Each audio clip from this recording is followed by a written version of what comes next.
Here's the first principle, very important. Anything that refreshes you without distracting you from, diminishing, or destroying your final goal in life is a legitimate pleasure. Anything that refreshes you without distracting you from, diminishing, or destroying your final goal in life is a legitimate pleasure.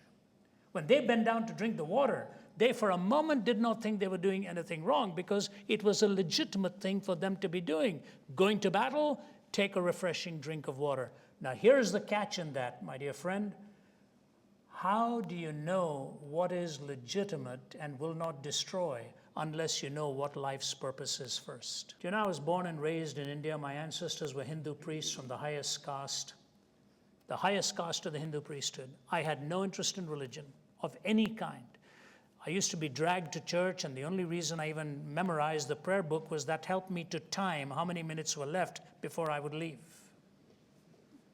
I could tell you when there were exactly 6 minutes left for the vicar to finish, and I was out of there. I was onto the cricket field after that, playing cricket. All that I rejected in my life took me at the age of 17 onto a bed of suicide. I lay in that hospital bed at the age of 17 with the doctor saying probably 4 or 5 days and he'll be gone. The poison was in my system. And you're lying there all of a sudden saying, you know, I didn't know how to live. I didn't even know how to die properly. Now I'm facing my family and having to explain what it is I've done and why I've done it. And a man brought me a tiny little red New Testament and handed it to me. I won't go into the details except to tell you it changed my whole life. And Jesus said these words, because I live, you also shall live.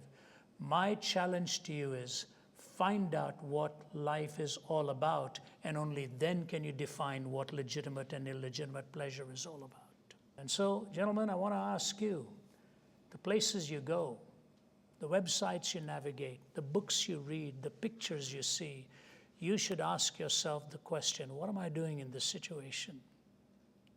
Why am I seeing this? What am I doing this for?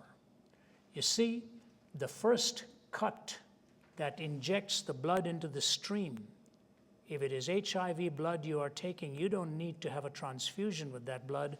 A paper-thin cut, and you make contact with that kind of blood, and it can disease the blood permanently to take everything within you to resist disease. There are cuts we put in our souls. When you make contact with those that lead you into the wrong habits in the wrong way, I earnestly say to you, it is a remarkable thing that God has given to you and me, the image of God. And so I say to you, anything that refreshes you without distracting, diminishing, or destroying your final goal is a legitimate pleasure.